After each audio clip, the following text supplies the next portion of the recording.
কি মজা, রুটি খাবো, কি মজা।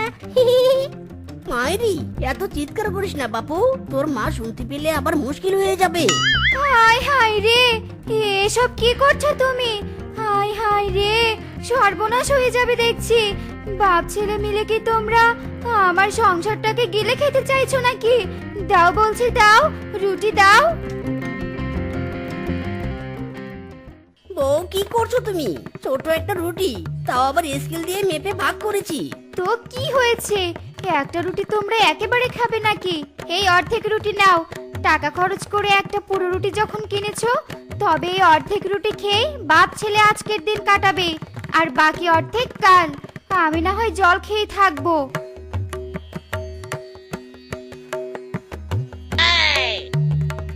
ইরি মাইরি, এটা তুই কি করলি দুষ্টু ছেলে?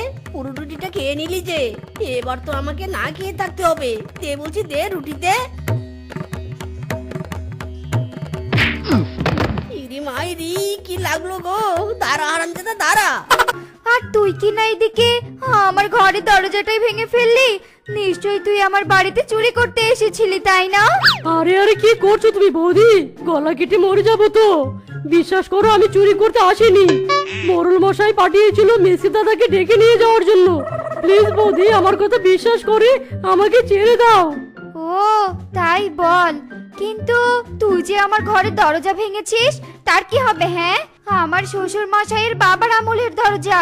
এই পুরাতন আমলের অথেন্টিক দরজা যেহেতু তুই ভেঙেছিস, তার জরিমানা তো তোকে দিতেই হবে। ভালোই ভালোই টাকা বের কর, নয়তো দেহে মাথা থাকবে না। এই না না বৌদি, দোহাই, এমন কাজ করো না। আমি টাকা দিচ্ছি তোমাকে, তবুও তুমি এমন করো না প্লিজ। আমাকে ছেড়ে দাও প্লিজ। এই নাও টাকা। বাবা গো বাবা, এইবারের মতো প্রাণটা বাঁচলো গো। আর আমি এই বাড়িতে আসবো না রে। ইরি মাইরি, বউ, তুমি তো দেখছি বেশ কিছু টাকা ফিসকের কাছ থেকে আদায় করেছো। ভালো ভালো, দরজাটা এমনিতেই ভাঙা ছিল, এবার এই টাকা দিয়ে নতুন দরজা লাগাবো। এই খবরদার, একদম এই টাকার দিকে নজর দিবে না। এই টাকা জমাবো, আর তুমি এই দরজা জোড়া তালি দিয়ে ঠিক করো, আর আমাকে একটু টাকা জমাতে দাও। মাইরি, কপাল করে একটা বউ পেয়েছি। এত কিপটার কিপটা যে বউয়ের পাল্লায় পড়ে আমিও কিপটা হয়ে গেছি। সত্যি, ক্ষমতা থাকলে আমি আমার বউকে নোবেল দিতাম। মাইরি, এই এই, কি বললে তুমি? কি দিবে? শোনো, ওসব নোবেল টোবেল দেওয়ার দরকার নেই।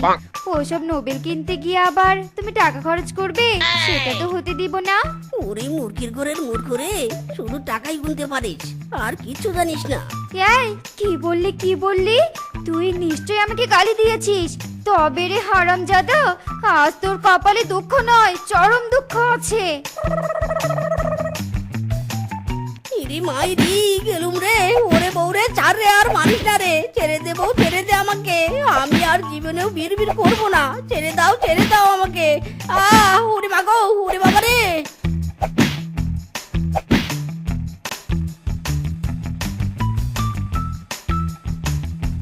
কি রে গুজ্জু, জুতা পরিসনি কেন? তোর পায়ে লাগে না? জুতাগুলো তো তোর মায়ের হাতেই আছে, নিয়ে পর। আরে শেফা, ছেলেটাকে এভাবে খালি পায়ে হাঁটিয়ে নিয়ে যাচ্ছিস কেন? ছেলেটার পায়ে লাগে না বুঝি? না লাগে না, খালি পায়ে হাঁটতে হাঁটতে আমার ছেলের পা শক্ত হয়ে গেছে। আর জুতো পরে যদি সব সময় হাঁটে, তবে তো বারবার জুতো কিনতে হবে। কত টাকা নষ্ট করতে পারবো না বাপু। চল তো গুড্ডু, তাড়াতাড়ি চল। ও মা, তারা দিচ্ছ কেন? বেলি ডোরা তো কি সুন্দর জুতা পরে হাঁটছে, আমাকেও জুতা পরিয়ে দাও না মা। দাও না মা, প্লিজ জুতা পরিয়ে দাও। তোর তো সাহস কম নয় গুড্ডু, ও অন্যের ছেলে মেয়ে জুতো পরা দেখে তুইও জুতো পরতে চাইছিস? বেলি আর ডোরা পটি করতে চাইলে কি তুইও পটি করতে চাইবি? এত বড় সাহস তোর! ও মা গো!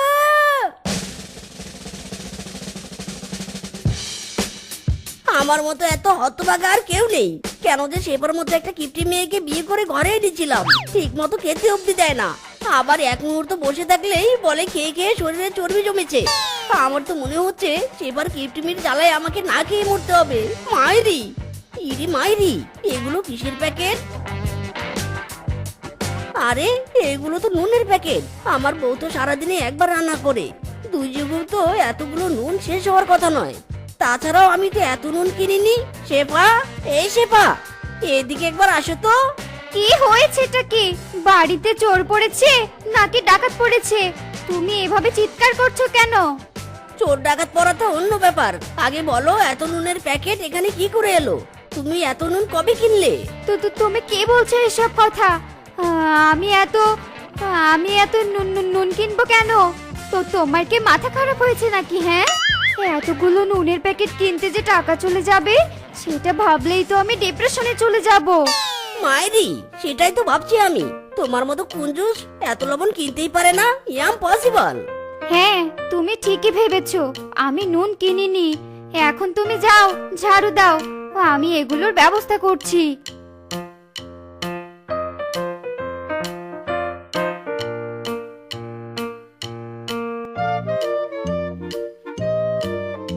যাক বাবা, জোর বাস। বাড়িতেই আছো? তুমি তো আমার বাড়িতে কোনো দিন যাও না, তাই আমি আজ আসলাম তোমার বাড়িতে বেড়াতে। এসে ভালোই করেছিস। আমি তো নানান কাজে ব্যস্ত থাকি, সারা দিন একের পর এক কাজ করি।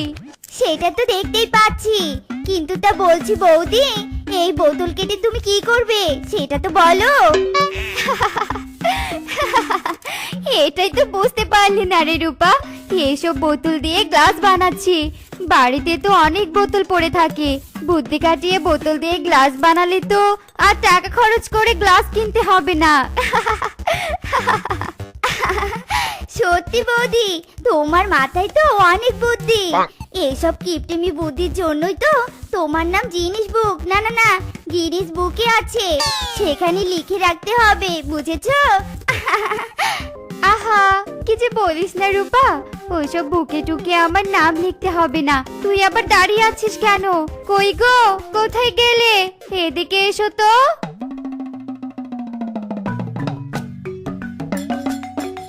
কি হলো বউ, কেন ডাকছো? কোনো দরকার? এলে তো এলে, একেবারে খালি হাতে এলে। একটা চেয়ার তো নিয়ে আসতে পারলে না, রূপাকে বসতে দিতে হবে না?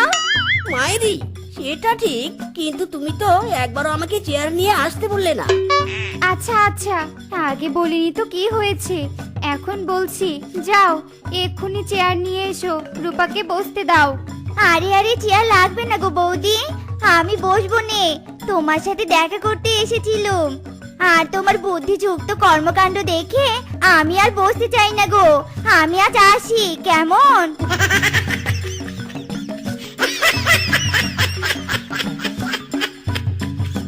মায়েরি, বউ, এতদিন জানতাম তুমি কিপটিমি করো, কিন্তু এটা জানতাম না যে তুমি চাপাবাজিও করো। আমাদের ঘরে তো একটা ভাঙা চেয়ারও নেই। রূপা যদি বসতে চাইতো তবে কি হতো বলো তো?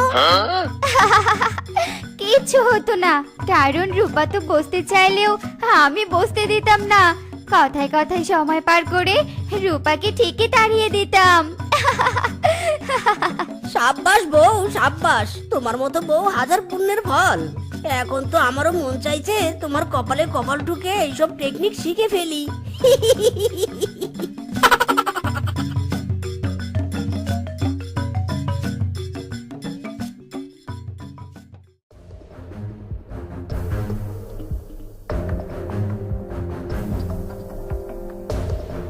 সে কি, কিপটে শেফা এভাবে পড়ে আছে কেন? এই শেফা, এই শেফা, কি হয়েছে তোর? এ কি, শেফার গায়ে তো ঠান্ডা হয়ে আছে কেন? শেফা আবার মরে টরে গেল নাকি? এই শেফা, এই মিচকে, গুড্ডু, কোথায় তোরা? জলদি পুকুর ঘাটে আয়। মিচকে, ও বাবা, মা চোখ মিলছে না কেন? মা কথা বলছে না কেন? মায়ের কি হয়েছে বলো না বাবা, বলো। ও বাবা, চলো না মায়ের কাছে যাই। না রে বাবা, এখন যে তোর মায়ের কাছে যাওয়া যাবে না। তোর মা যে ভীষণ অসুস্থ। কি থেকে যে কি হয়ে গেল আমি তো কিছুই বুঝতে পারছি না বাবা। আরে আরে, করছেন কি? পেশেন্টের কাছে গিয়ে এভাবে কথা বলবেন না, পেশেন্টের প্রবলেম হবে। আপনারা বরং বসে ওয়েট করুন, পেশেন্টের জ্ঞান ফিরলেই কথা বলতে পারবেন। ঠিক আছে ডাক্তারবাবু, তবে আমার বউয়ের এই অবস্থা হলো কেন? সত্যি করে বলুন তো ডাক্তারবাবু, আমার বউয়ের কি রোগ হয়েছে? রোগ তেমন কিছু নয়, আসলে আপনার বউয়ের প্রেশার খুবই হাই হয়ে গেছে আর ব্লাড গুলো কিছুটা জল হয়ে গেছে। আচ্ছা একটা কথা বলুন তো মিসকে, আপনার বউ কি খুব বেশি নুন খেত নাকি? নুন? আমার বউ তো ঠিক মতো বাজারই করতে দিত না। শাক পাতা কোনো রকম সেদ্ধ করে খেয়ে দিন কাটাতো। তাছাড়া আমিও তো তেমন নুন কিনতাম না। কিন্তু আমার তো মনে হচ্ছে অতিরিক্ত নুন খাওয়ার কারণেই এমন হয়েছে। তবে আপনি চিন্তা করবেন না, আপনার স্ত্রীর আগে জ্ঞান ফিরুক, তারপর না হয় জিজ্ঞেস করে নেবেন। ইরি মাইরি, আমি কি সব সত্যি শুনলাম? আমার বউ নুনখোর? তাহলে সত্যি কি সে পর নুন খেত?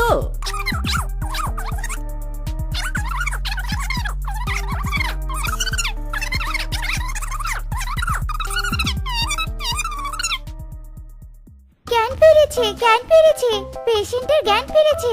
আপনারা যান, দেখা করে আসুন। যান যান, আপনার স্ত্রী আপনাকে খুঁজছে। সত্যি বলছেন? আমার বউয়ের জ্ঞান ফিরেছে? চল বাবা গুড্ডু, তোর মা আমাদেরকে ডাকছে, চল চল।